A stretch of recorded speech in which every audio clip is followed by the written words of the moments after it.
Yes, with me is Chris, and he was an early pioneer of the remote staffing concept. So, founded in 2007, his business, Remote Staff, an impressive 8,000 strong Filipino workforce, and they serve together over 3,000 client organizations. So, Chris also has a very unique background, which has seen him cheat death more than once, and he covers this in his upcoming book, Just Keep Going. But we'll get into that very soon. Thanks for coming on the show, Chris. Thanks, Priska, for having me. Thank you. Well, look, everyone's saying you have to constantly evolve, you have to adapt, you have to change. So you've done this in business and in life. So what are some of the changes that you actually regret making, and what did you learn from this? Yeah, sure. Look, I mean, fundamentally, I have to say, in a person like myself, no experience equals regret, because if you actually do something, whether it turns out in your favor or not, it's not regret because you actually did something. Regret is when you didn't do anything. Because see, if you don't do anything, you're not going to get the experience. You're not going to discern what the truth was of that experience, or what holds true. You're not going to have a chance to redefine your approach or your perspectives anymore. You haven't gained anything from not applying yourself. So that's got to get that out of the way. So okay, so for me, it's as you said, I started early in this space. We were rapidly growing, and we had a team of about 60 people, I think, remotely, and they were all scattered all over the Philippines, and we just didn't know. We were onboarding too slowly.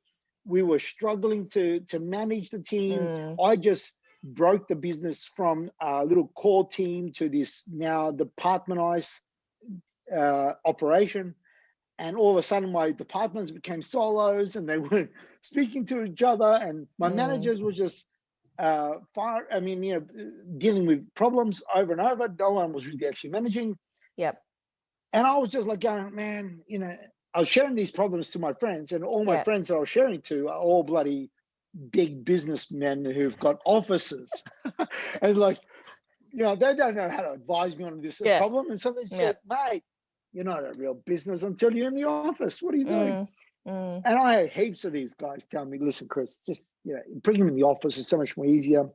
And so I did the unthinkable. I fired my whole founding crew by the end of 2011, had only a handful to help me transition and open up a whole new department, a whole new team in an office in Makati in the Philippines. And here I am now in 2012, rebuilding the business with a whole new team, all because instead of me focusing on trying to address my virtual challenges back then, I jumped into the office.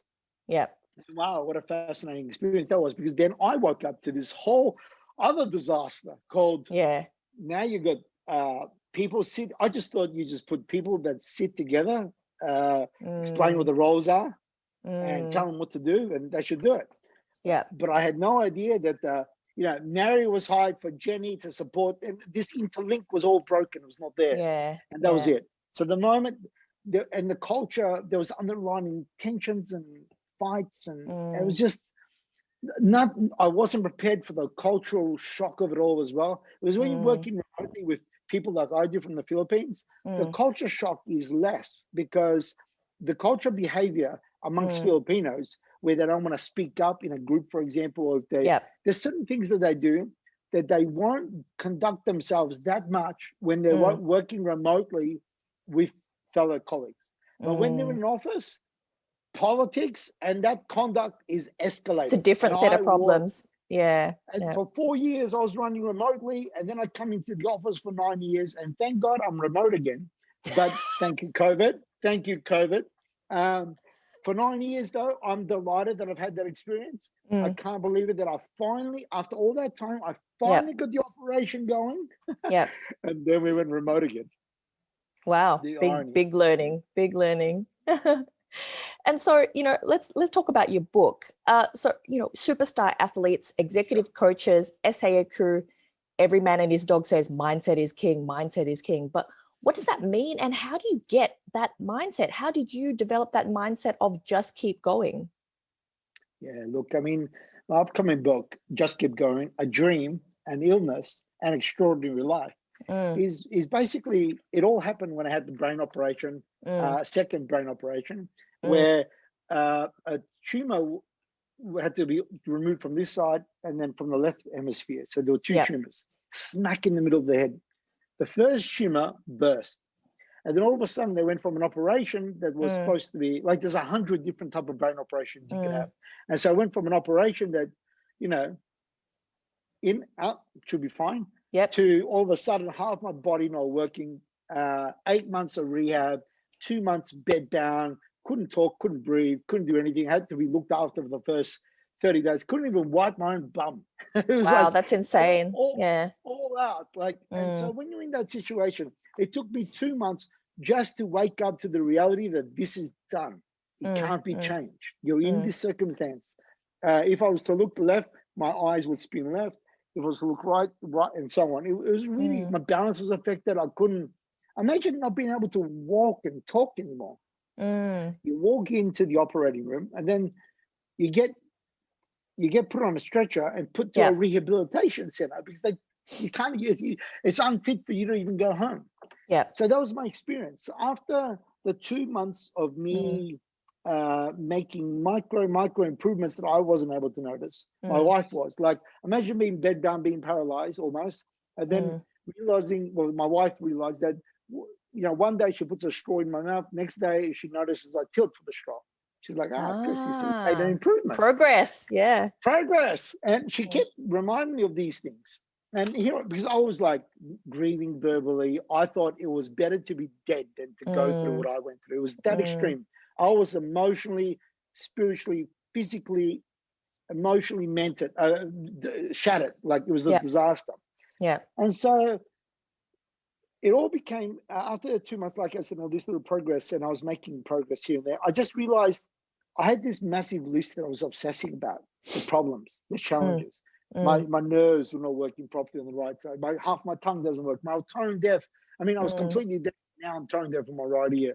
There were so many adversities. It was a really big list. That it all happened by just saying, I've got to stop obsessing about this. I've got to stop worrying about this list. I've got to devote my time, focus on what's going right, to shift towards focusing on what I can do. That was it. That shift to focus on what I can do, that investment of time from what I'm worried about to invest into, well, let me just focus on what I can control, what I can do, was what saw me back on my feet, going through the rehab, walking. It took me 5 months to learn how to run again, until, because my body's in balance, until my right hip and my left knee the cartilage was torn. I even jumped in the pool and almost drowned because I had no idea. Forgot how to swim. My body just doesn't work anymore the same. So I've had to, it's funny, I'm 48 and I'm having to relearn so much. It's fascinating. No, that's incredible. So celebrate the small wins and focus on what you can control. Awesome. That's all it is. It's amazing. And I think just recognize that there's nothing permanent in this life, right? I mean, awareness. Just first, it starts with awareness, doesn't it? I mean, neuroplasticity is something I've learned a lot about. Our brains are patterns. That's all they are. It's shocking. So whatever life we're experiencing, whatever worldviews or whatever we hear in our voices, it's just a pattern playing out. And the deeper we entertain that, the deeper those patterns go, the easier the energy. The brain wants to be very like, it doesn't want to consume too much energy. It already consumes a lot of energy. So when you have your brain chop your synapses like I have, all of a sudden my freeways are gone. And now I have to take the back roads to do any little motion like this on my left hand. So people, you have to recognize brain patterns is all we are, and they could be changed. That's the thing that's shocking for me, that we can actually change physically. Like a brain pattern can change. Our world can change. Our life can change. And all you need to do is just show a little bit of self-awareness, and then ask those questions. You know, challenge yourself. I mean, the biggest thing I've got here is contest your mindset. We allow our minds to do what it does, but none of us contest it. Yeah. And I think if we just contest it,